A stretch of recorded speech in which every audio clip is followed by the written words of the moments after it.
المشاهدون الأفاضل، أسعد الله أوقاتكم أينما كنتم بكل خير. أحييكم وأقدم نشرة أخبار المساء وأستهلها بالعناوين.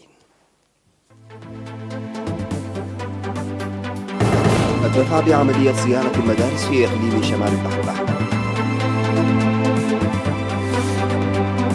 دعوة لوزارة الزراعة لدعم أنشطة البستنة في إقليم عسى. صيانة طرق ترابية وبنى تحتية زراعية في منطقتي زولا وأفده. الرئيس الصومالي يعين محمد حسين روبليه رئيسا جديدا للوزراء. روسيا تستخدم سيلا من المعلومات المضللة لتقويض حملة بايدن. البرلمان الأوروبي يرفض الاعتراف بألكسندر لوكاشينكو رئيسا لبيلاروسيا. السلام عليكم ورحمة الله. عقدت جلسة لمناقشة سبل العمل المنسق بين إدارات المديريات ومكتب وزارة التعليم في إقليم شمال البحر الأحمر ووحدات قوات الدفاع المرابطة في الإقليم لبحث آلية صيانة عاجلة للمدارس المنهارة جراء الكوارث الطبيعية كالرياح والأمطار الغزيرة. وبحثت الجلسة مجالات توفير المتطلبات إلى جانب أعمال الصيانة الجارية قبل بدء الخدمات التعليمية. وقال مسؤول مكتب التعليم في الإقليم الأستاذ رشيد محمد عثمان إن مدارس صرات في مديرية جندع وبيان في مديرية نقفة وإيرافالي في مديرية فرة وختمية في مديرية مصوع بالإضافة إلى مدرسة جمهيل في مديرية دهلك شهدت هذا العام صيانات ضرورية ولازمة، فيما وضع برنامج لصيانة مدرستي قلعلو وبدة في القريب العاجل. وذكر الأستاذ رشيد تحويل 26 مدرسة كانت تدرس في الخيم الأهلية والتقليدية إلى مدارس حديثة تم بناؤها هذا العام بهدف تأمين انتشار الخدمات التعليمية في المناطق النائية، مشيرا إلى ارتفاع نسبة الخدمات التعليمية هذا العام ب33% مقارنة بالعام الماضي. وقامت حاكم إقليم شمال البحر الأحمر السيدة أسمرة أبرهة في 16 من سبتمبر بزيارة تفقدية إلى مدرسة قلعان المنهارة والتباحث حول أساليب بناء المدارس الجديدة، مشيرة إلى أهمية التنسيق لتسريع وتيرة العمل. وذكرت ضرورة إجراء دراسات بخصوص الكوارث الطبيعية التي ظلت تتسبب في انهيار المدارس بالإقليم، داعية الخبراء المعماريين في الإقليم لمتابعة كفاءة وجودة المدارس المبنية حديثاً. ويوضح مكتب التعليم في إقليم شمال البحر الأحمر بأن الإقليم شهد خلال سنوات الاستغلال الماضية استثمار ضخم في توسيع القطاع الأكاديمي، مما أدى إلى ارتقاء رياض الأطفال من 5 إلى 86، والمرحلة الابتدائية من 18 إلى 172، والمتوسطة من 3 إلى 76، والثانوية من 3 إلى 14. ونتائج لذلك ارتفع أعداد الطلاب من 6000 إلى 71,000 طالب.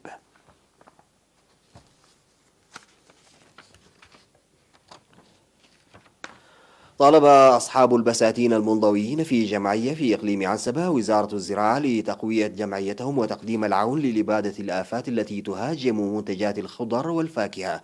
وقال رئيس جمعية منتجي الخضر والفاكهة في إقليم عنسبة السيدة رآيات ولده لوكالة الأنباء الإريترية أن الجمعية التي تأسست عام 1999 كانت تضم حتى 2000 عضو، لكن العدد انخفض حاليا إلى 1200 وتحتاج إلى الدعم المهني والعيني لحل نواقصها.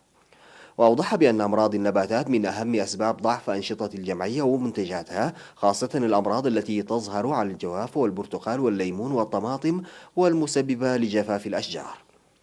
وذكرت مسؤولة قسم الزراعة والأراضي بالإنابة في إقليم عنسبة السيدة كبرى قبر مسقل أن وزارة الزراعة تقدم الدعم الفني والمهني للجمعية، مطالبة المزارعين لتنفيذ إرشادات المهنيين الزراعيين للسيطرة على ذباب الفاكهة وعدم استخدام المبيدات غير معروفة المصدر.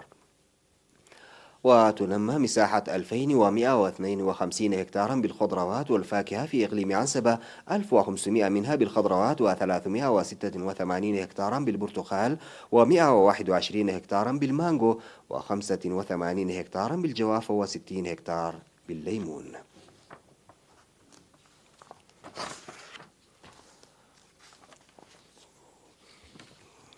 يقوم المواطنون المقيمون في الداخل والخارج بمواصلة التبرعات المالية لتنمية صندوق التصدي لكوفيد-19 وكذلك مساعدة الجهات المتضررة جراء التعليمات الصادرة للوقاية من الجائحة. المزيد من التفاصيل في سياق التقرير التالي والزميل قاسم أحمد. أفادت وزارة الصحة بأن المواطنين في الداخل والخارج يواصلون التبرعات المالية على مستوى الأفراد والمؤسسات والتنظيمات لتنمية صندوق تصدي كوفيد-19. ووفق المعلومات الواردة تبرعت السفارة الإريترية في جنيف ب30,000 نوفة، ومدرسة ماي جحوت الابتدائية ب11,712 نوفة، وخدمات المياه في قندع 3,289 نوفة، وجمعية قدوس قرقيس بلزت تعاونية 3,000 نوفة، وكاتب عمومي كرن 2,500 نوفة، وجمعية القديسة مريم في عتكريزان مقيمي أسمرة، وجمعية القديسة مريم دبر السيناء بقيمي كرن، وجمعية مكائيل أبناء دك الزرو مديرية لوقوعان سبا مقيمي كرن التعاونية، وجمعية بعل إسقابهر التعاونية بمديرية صنعفة، وجمعية سلاسي دك قوتيتي مقيمي أسمرة، وإلكترونية ميلانو الموسيقية كل منهم 2,000 نوفة. كما تبرعت جمعية بالز قابهير دك الشحاي مقيمي حقات 2,500 نوفة، وجمعية قدوس جبريل ملآخ التعاونية دك درس الناي مقيمي أسمر 2,500 نوفة، وجمعية قدوس الشمعندي التعاونية مقيمي أسمر 2,200 نوفة، وجمعيات سنبل وجامبو بوليس امباقاليانا وابونا تخل هيمانوت ابناء عدي مخداق مقيمي اسمر التعاونيه، ومؤسسه مريم لبيع ملابس الاطفال، وجمعيه مدهني الم طالادك ماي فلاسيت مقيمي اسمره، وجمعيه سماتي اسمره كل منهم 1,000 نوفه.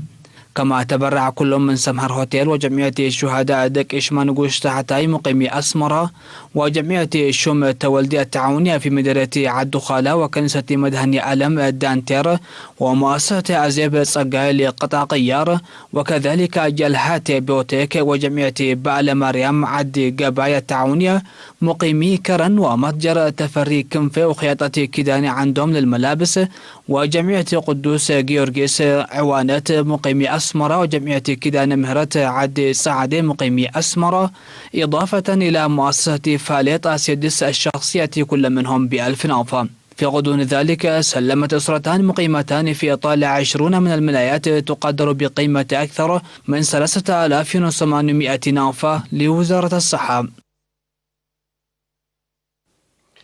يقوم سكان منطقتي زولا وأفتى في مديرية فورو بصيانة الطرق الترابية المنجرفة والبنى التحتية الزراعية وإصلاح مساقط المياه عبر أعمال نفير جماهيري، ويشمل العمل حماية المناطق التي تجري فيها الحفريات للتعرف على آثار ميناء عدوليس الأثري من السيول.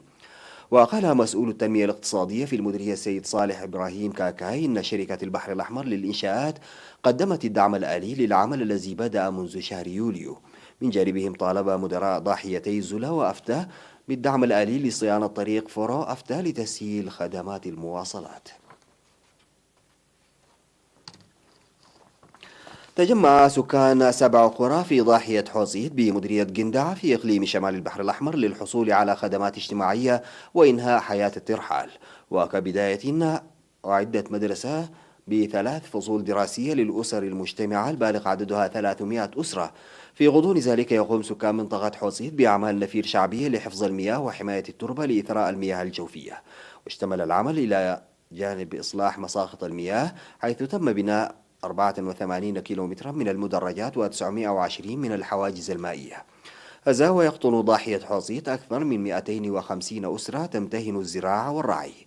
كما قام سكان منطقة صرات بصيانة طريق ترابي يربط بين مدينة قندع ومنطقتهم بطول 8 كيلومترات كانت جرفته السيول، إضافة إلى تسيير أعمال حفظ وحماية المياه والتربة عبر عمل جماهيري فعال.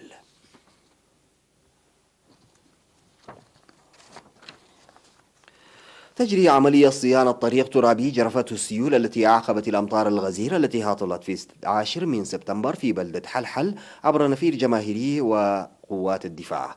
وأفاد مراسل وكالة الأنباء الإريترية بأن الكارثة الطبيعية تسببت في انهيار جسر يربط بين مناطق جنجناي وعد حزباي وقبي ألبو، إضافة إلى خراب الطريق.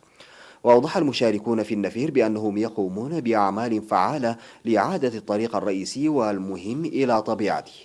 في غضون ذلك تجري أعمال حفظ مياه وحماية تربة وغرس الشتول في مناطق حلحل وملبسه، وأخرى تواخم مديرية أصمات بالتنسيق بين المواطنين وأعضاء قوات الدفاع.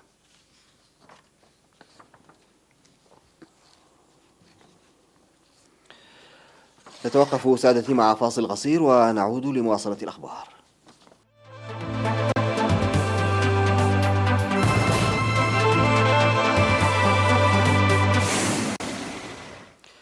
أعلن مكتب الرئيس الصومالي محمد عبد الله محمد أنه عين محمد حسين روبلي رئيسا جديدا للوزراء، ويحل روبلي الوافد الجديد على السياسة محل حسن علي خيري الذي أقيل في يوليو بعد صراع على السلطة مع الرئيس.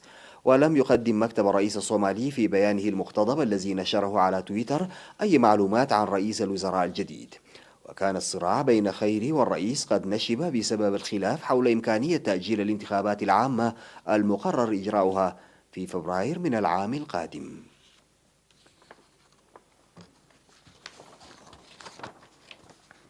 حذر كريستوفر راي مدير مكتب التحقيقات الاتحادي الأمريكي FBI من أن روسيا تعمل على التدخل في الانتخابات الرئاسية الأمريكية لعام 2020 بسيل من المعلومات المضللة التي تخص المرشح الديمقراطي جو بايدن، إلى جانب زعزعة ثقة الأمريكيين في العملية الانتخابية. وقال راي أمام لجنة الأمن القومي بمجلس النواب الأمريكي الذي يقوده الديمقراطيون إن أكثر ما يقلقه هو التركيز المستمر على نشر المعلومات المضللة، مشيرا إلى أنه يخشى من أنها قد تقوض الثقة في نتيجة انتخابات عام 2020.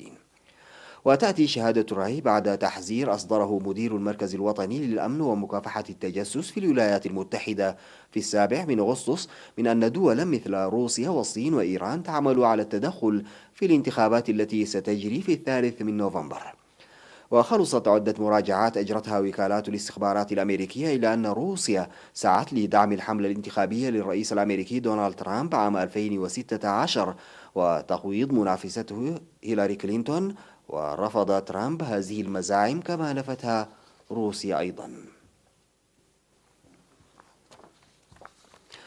رفض البرلمان الأوروبي في قرار تم تبنيه بأغلبية 574 صوتا مقابل 37 صوتا وامتناع 82 عن التصويت نتائج الانتخابات الرئاسية التي جرت في بيلاروسيا، واصفا إياها بأنها أجريت في خضم انتهاك صارخ لجميع المعايير المعترف بها دوليا.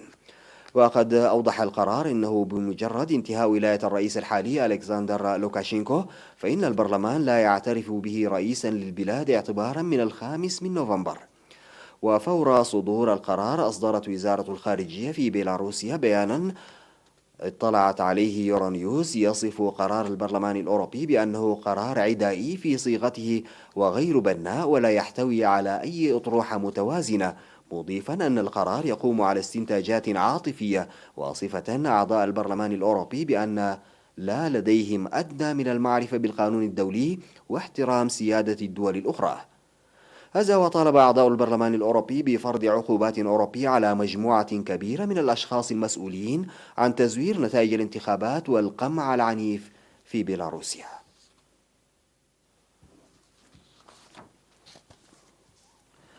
عرضت رئيسة المفوضية الأوروبية أورسولا فون دير لاين خلال أول خطاب لها حول حال الاتحاد الأوروبي خطة العمل المقبلة، مشددة على ضرورة أن تكون أوروبا أكثر قدرة على مواجهة التهديدات الصحية والتغير المناخي والأزمة الاقتصادية.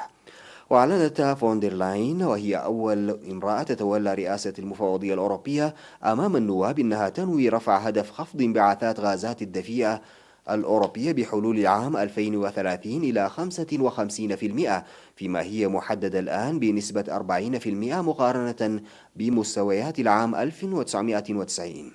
وأكدت في خطابها أن زيادة هذا الهدف الذي سيكون له انعكاسات كبيرة على قطاعات الطاقة والنقل والزراعة كبيرة جدا للبعض وغير كافية للبعض الآخر.